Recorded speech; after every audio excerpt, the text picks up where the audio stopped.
嗨，亲爱的小朋友们，你们好呀！又到了西西姐姐讲故事的时间了。今天的故事是来信了。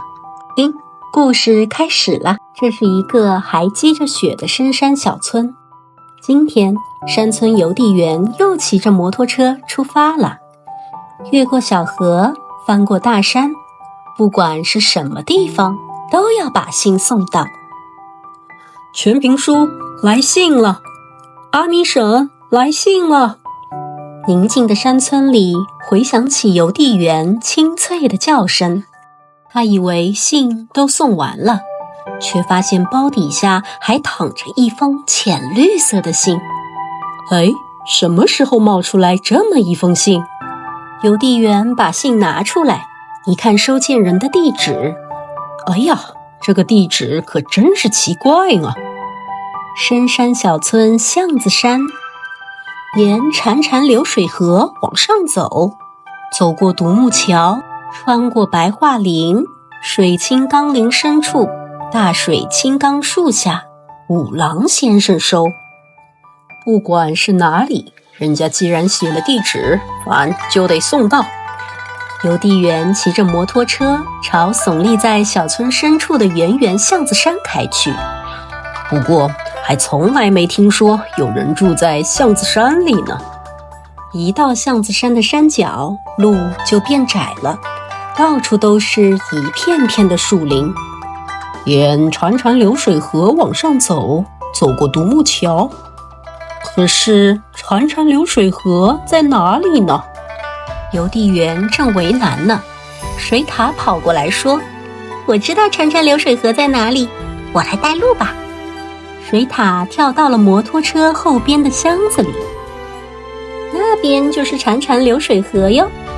水獭手指的方向是一条小溪，沿着潺潺流水河往上走，有一座小小的独木桥，这就是独木桥哟。水獭说。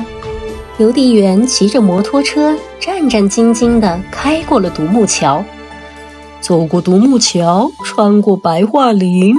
可是白桦林在哪里呢？这个我就不知道啦。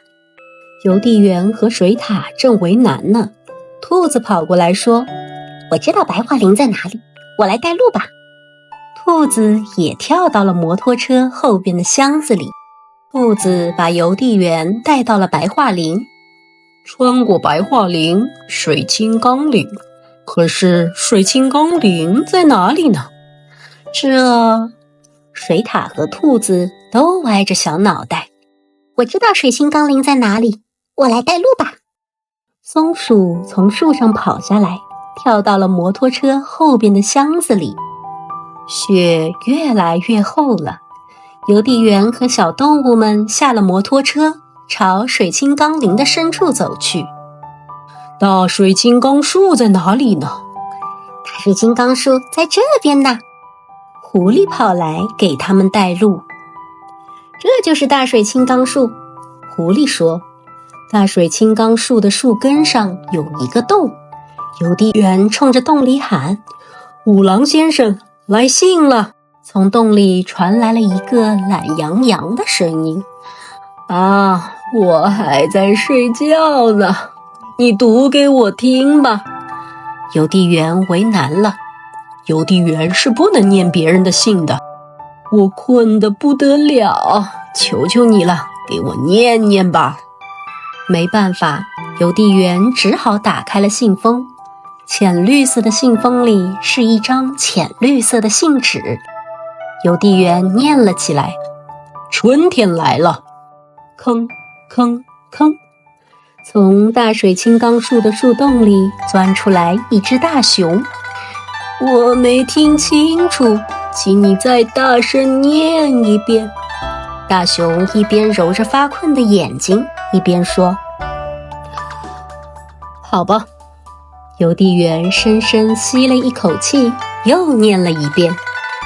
雪还很深的水清冈林里回响起了邮递员明快的声音：“春天来了。”春天终于也来到了巷子山。好了，今天的故事就到这里结束了，小朋友们，我们下期再见啦，拜拜。